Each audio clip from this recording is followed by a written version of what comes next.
I'm Georgia Raisman. I'm here today with Bruce Mandel, who is the author of last night's triumphant article on banning plastics, certain kinds of plastics from the island and from sale on the island starting in 2020.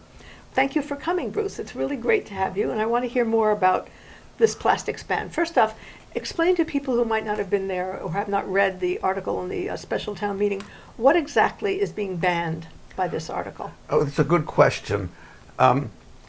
The way we're terming it is it's a regulation of certain petroleum-based single-use plastics. And it's important to know there are petroleum-based plastics and there are plant-based plastics. The target of this article was the petroleum-based plastics because they don't break down.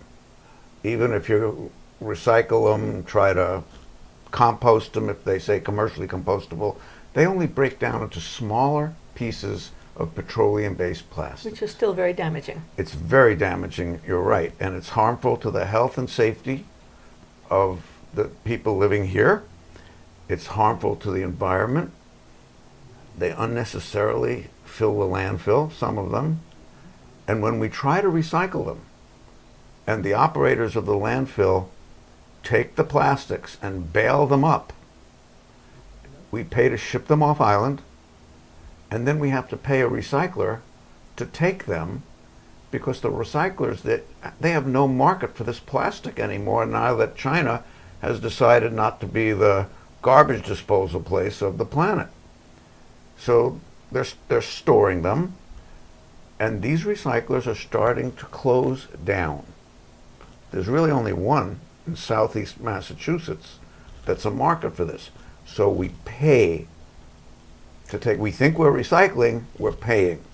So what we're doing, you're regulating the sale of single-use Yes. plastics that are not recyclable.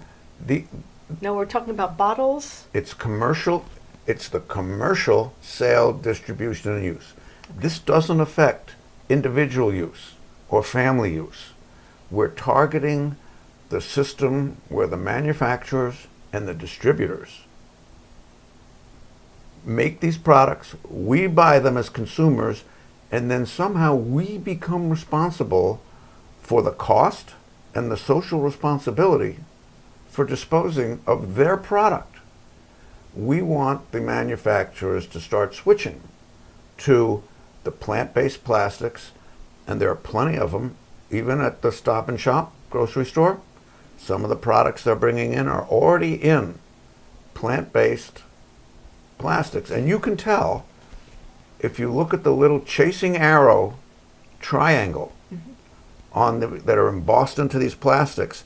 If it has a number 7, which is kind of a catch-all for other kinds of plastics that aren't categorized by the other numbers, if the letters PLA or PHA are embossed under that chasing arrow with the 7 in it, those are plant-based plastics.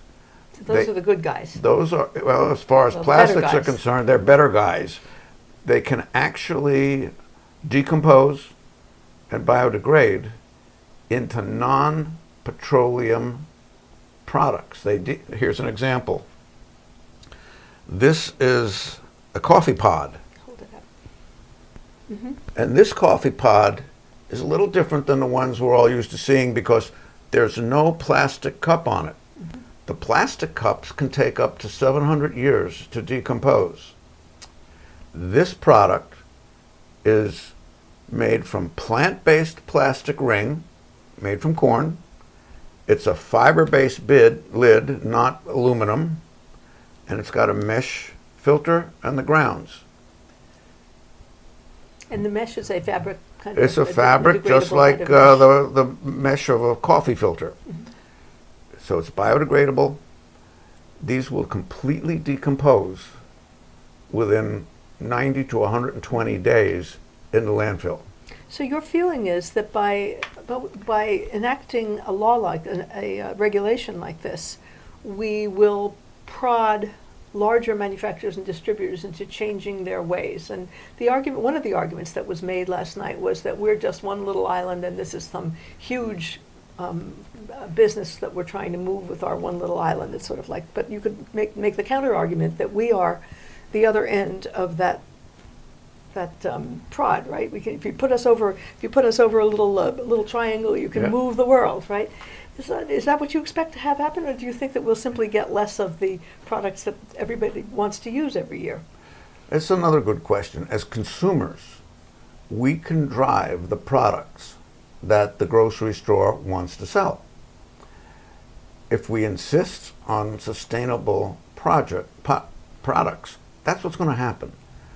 The consumers are going to drive this. And yes, we're a small island, but we're setting an example.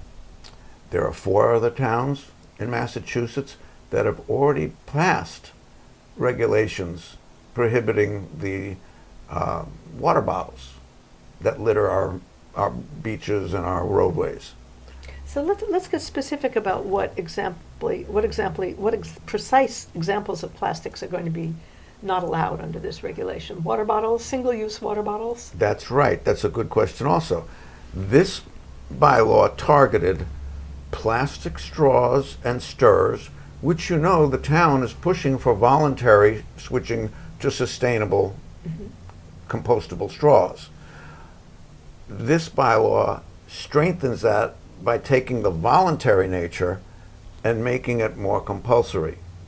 Because even though we've had a very good reaction from the vendors on Nantucket about the straws, not all of them have come over to the light side and seen the goodness.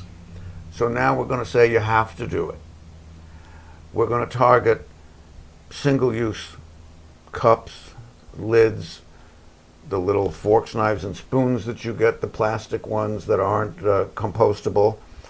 We're going to target the single-use water bottles and the single-use non-recyclable coffee pods. This pod can still be used in that convenient machine. So, is there a price differential between these compostable and the non-compostable? I bought a case of these and compared the price online to buying a similar sized case of, for example, Starbucks coffee, Pikes Peak. It's not a big price difference. Yeah, it's a little bit more expensive, but when you divide it out over the 70 or 80 pods that are in the package, it's a penny or so a difference. You used the word of the moment, though, which is online. Because what people are going to say against this is that, well, that's all very well and good, but if I really wanted the pods that I can't get like this, or if I really wanted my single-use solo cups, or if I really wanted those plastic forks and spoons, I'll just order them from Amazon. So isn't there an argument that you're going to be undermining local businesses by encouraging people who want what they want to go order online instead? You're going to be, like what Nat Lowell said last night, you're going to be seeing this stuff on the freight boats? You know what? It's difficult to change people's behavior. It is. And there are always going to be individuals and companies that seek to circumvent the intent of an article like this that's meant to protect the health and safety of the aquifer, of the island's groundwater, and of the landfill. So it's not possible to regulate individuals' behavior like that, but hopefully there's enough social pressure and enough intent of these people to place the safety and health of this island above the convenience of having something that could be sustainable if they wanted to participate. It'll take time. All change like this is a bit chaotic for some people, but eventually that change goes forward. You remember years ago when they decided, oh, we're going to recycle now at the landfill. People were up in arms. It was horrible. Oh, it's going to be a pain in the neck. Eventually, now we do it automatically. And we don't think about eventually, it. that's what we do. Right. And then years ago, they said, oh, now we want you to use clear plastic bags for the trash. Oh, that's a pain in the neck. Where are we going to find this? How are we going to stock it? And now that's just what the people are doing. It takes some time to get used to, And I think the people of this community have the good interest of Nantucket and the environment at heart. We're leading by example. And as you said, we're a little tiny island taking this step. But as we lead by example, other communities all across the country, and there are countries in other parts of the world that are taking this step. Seattle has recently enacted a single-use plastic ban. Other countries are considering and actually doing this. Costa Rica, Thailand, places like that. This is a growing problem in the world, and we're taking a small step on Nantucket, and we're going to take bigger steps in the future.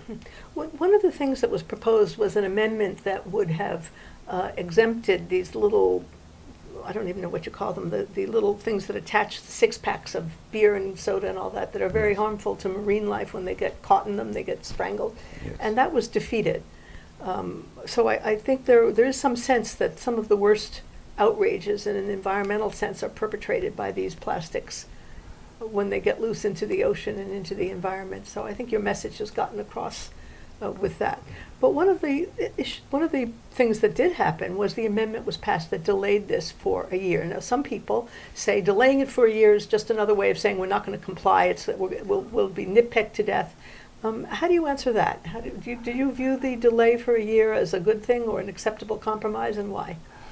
I think Mr. Miller's compromise was a good one.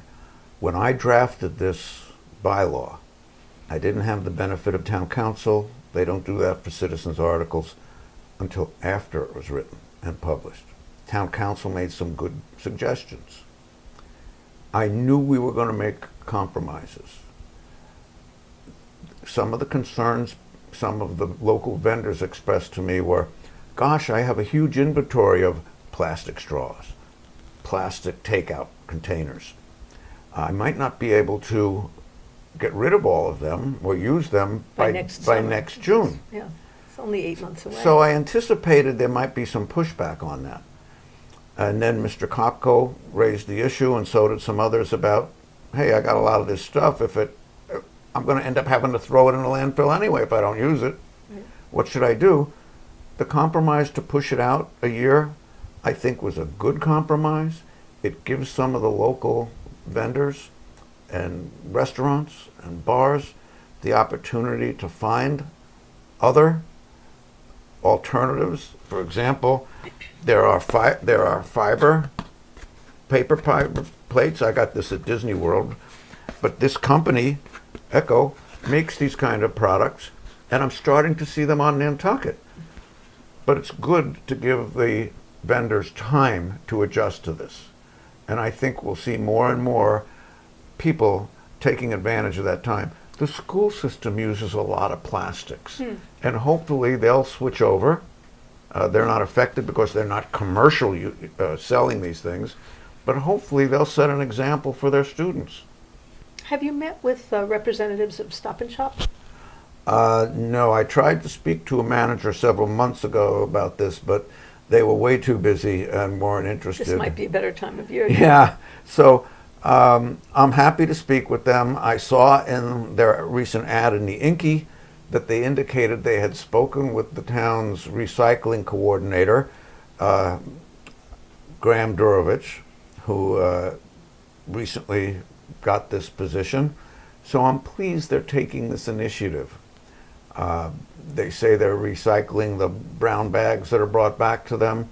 But, you know, I go through the produce department and I want to buy some apples or whatever, and they have rolls of plastic bag, thousands of them. Are there ecologically friendly versions of those? I would think there must be. There are. The bags, those bags are made from other plastics. Recycled. They've been recycled. But still, when you go to the landfill, where are you told to put the plastic bags? In household. Right. If you go to the checkout registers, they have small paper bags that are made from previously recycled materials. Those bags could be at the produce department, and we could put our apples and whatever in those. The corn bin this summer was full of those yellow plastic bags. ends up in the landfill.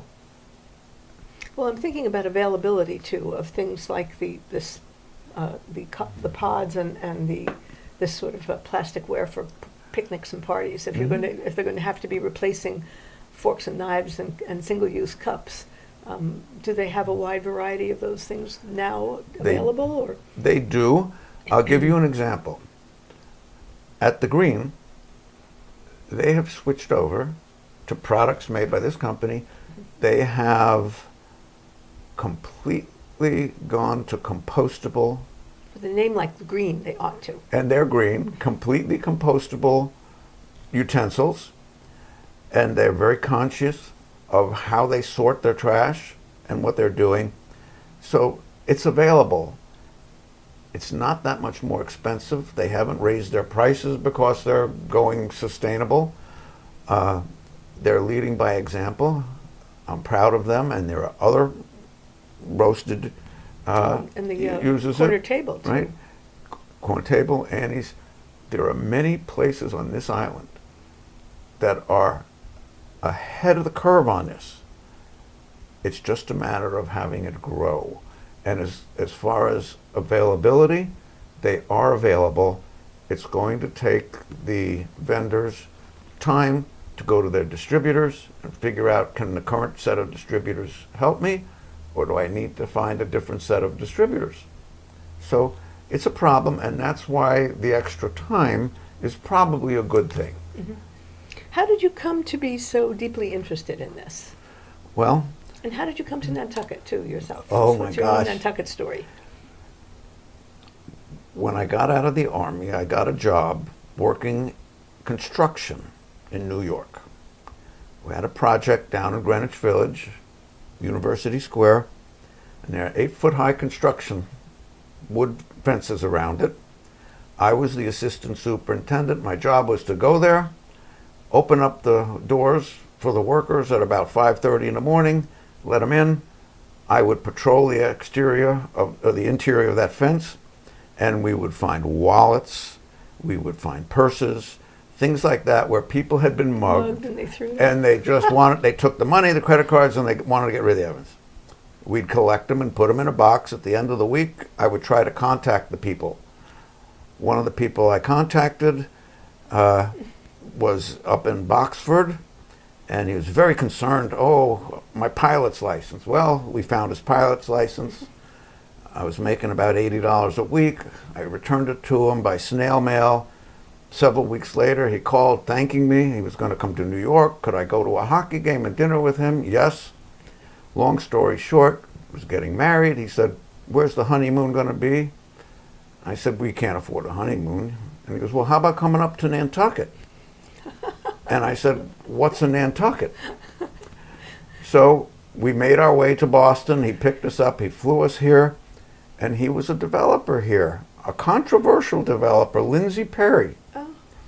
And he was building Tristram's Landing at the time. And the first little sets of buildings were going up. We left. We had our honeymoon, came back. Several months later, he called and said, "Hey, how'd you like to come to work for me?" Oh, how funny. So we did. That's got to be the most unique how I got to Nantucket story ever. Being So- a construction supervisor in Washington Square Park. Isn't that crazy? So that's how I got here. How did I get interested in this? There are two reasons. When I was working as a construction coordinator, which was my second career, we did a project, and it was controversial. It ended up in some litigation. One of the lawyers was a fellow named Will Hill in Boston. His mother is the one who initiated the ban on plastic water bottles in Concord at the behest of her grandson, Will's son. So I got to know them and was intrigued by it. Moved fast forward a couple of years, and we're having some water quality issues. They're saying, "Oh my goodness, it's the septic tanks, septic systems in Matticat that are leading to the high nitrogen readings, the TDML readings in Long Pond and Hither Creek, and etc." We investigated, we talked, we found out that, well, yes, it's a big problem, but it's a much smaller problem that was being represented. The real villain at the time seemed to be the landfill. And even the departing Caitlin Shaw, the water quality expert here, put out a draft report indicating the landfill was a problem. So the thought was, well, maybe we need to stop poisoning the landfill. How was the landfill, what was it leaching? It was leaching nitrogen-containing components into the groundwater. And how was that, from what? Well, we have an unlined cell, the old cell. was lined. Oh. And that's unlined. Huh. And we've been going through a mining process to run that stuff through the digester and remove these toxic stuff. Well, the mining process was supposed to end. We got an extension, but now it's going to end in June of 2019. Surprise. And the mining is not going to be completed. So every time it rains or snow melts through it, it carries some of these toxins through the pile into the groundwater. The solution, one of them, is to cap it. But that's not going to happen for a while. Now we have several lined cells that we're using now. And that's better. But still, lined cells tear. They fill up. If we can reduce the flow of junk into the landfill, we can extend the life of the landfill. The new director of the DPW and his assistants and his staff are doing a very admirable job of managing the landfill now, and we're very proud of that. But this article grew out of those two circumstances. My knowledge of what went on at Concord and what I saw here, and I thought, why not give it a shot here and let's see what happens. Well, this is the great thing about Nantucket, is direct democracy with all of the pluses and minuses of direct democracy. But I think what you've done is definitely a plus. And I think obviously you carried the audience with you last night, and you carried the representatives at last night's special town meeting. So congratulations, it's going to be a huge difference. Thank you. And thank you, I think, for also, I appreciate your allowing the year, because I think the year is for all of us to get our heads around it, to find the distributors and helpfully maybe even push the manufacturers and certainly make the whole thing more workable and more acceptable, which goes a long way towards public change of attitude as well. I agree with you. Compromise is good. I anticipate the grocery store and the vendors to get on board with us and to take the pats on the back for doing it. Yeah. And I think that this is going to, in the long run, really help us here. Yeah, well, thank you so much again. It's a pleasure talking with you. It was nice. Thank you.